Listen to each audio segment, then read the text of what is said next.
Hope you're having a good Monday. Hope you're going to have a good week. Thank you for joining us here at the first of the week.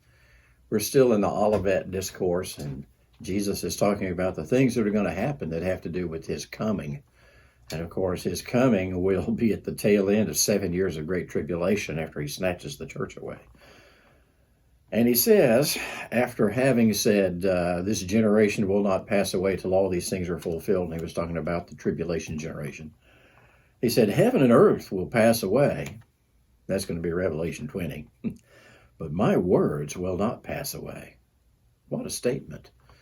Earlier in Matthew, he said, not one strike of the pen or smallest letter will depart from the law until it's all fulfilled. And that's quite a statement too.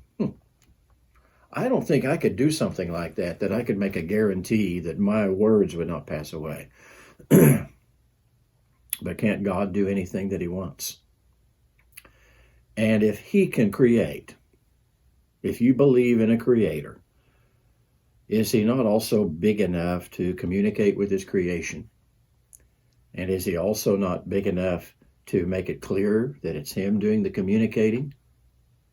And is he not big enough to preserve it, to say that my words won't pass away? Well, he did communicate. He communicated through an entire nation of people. And that way he could prove that it was him doing the communicating, because he confirmed it by doing God things in the presence of those witnesses. It says in Isaiah 43, I am God and you are my witnesses, speaking to the nation of Israel. Not one person that everybody has to believe, but an entire nation of people. And even when judgment fell upon the Israelites, he said, this is something that I'm going to do if you disobey me, to prove that I'm God. And so indeed, that's what he did do. So he did communicate, and he made it clear it was him doing the communicating because he backed it up with signs and wonders done in the presence of multitudes of witnesses. And then he preserved it. Yeah.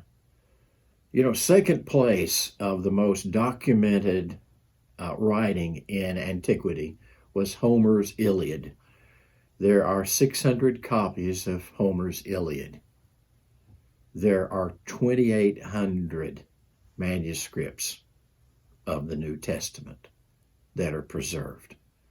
Some going back to as early as the early 2nd century. That's because God is big enough to speak to his creation, to make it clear that it's him doing the speaking, and to preserve it. I love Psalm 119, verse 89. Forever, O Lord, your word is settled in heaven. God bless you. Let's depend on the word of God. I'm done.